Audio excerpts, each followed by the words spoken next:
అందరికీ నమస్కారం. Welcome to news local. దోచుకుంటున్న ఇసుకను అదుపు చేయాలని, ఇసుక నిల్వలను తక్షణమే జిల్లా కలెక్టర్ స్వాధీనం చేసుకోవాలని కాంగ్రెస్ పార్టీ జిల్లా అధ్యక్షులు కామన ప్రభాకర్ రావు డిమాండ్ చేశారు. ఒక పక్క ఇసుకనే, ఒక పక్క కంకరనే, మట్టిని విపరీతంగా దోచుకుతున్నారు. దాని మీద అనేక సార్లు ప్రెస్ మీట్లు పెట్టడం, అలాగే అధికారులు కలవడం అన్నీ కూడా చేసిన ఎక్కడ దాన్ని నియంత్రించలేకపోయారు.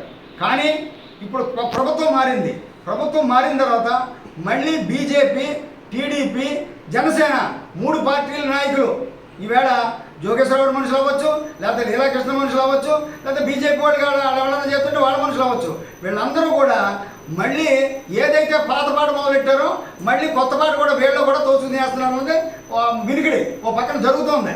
అవి ఆల్రెడీ లారీలు వేల లారీలు బయట పోగొట్టడంతోనే అవి అమ్మేసుకుని దాన్ని డబ్బు గడించుకోవాలనే ఆలోచనతో, దుర్మార్గమైన ఆలోచనతో వీళ్ళు ఉన్నారు.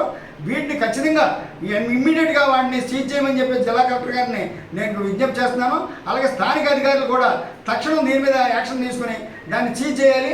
సీజ్ చేసి ఒక్క అంగుళం ఇసుక కూడా బయటికి వెళ్లకుండా చూడాల్సిన బాధ్యత స్థానిక అధికారులుగా ఉంది. అలాగే ప్రభుత్వం మీద కూడా ఉంది. ఈ ప్రభుత్వ స్థానిక శాసనసభ్యుడు జోగేశ్వరరావు మీద కూడా ఆయన మీద కూడా ఉంది.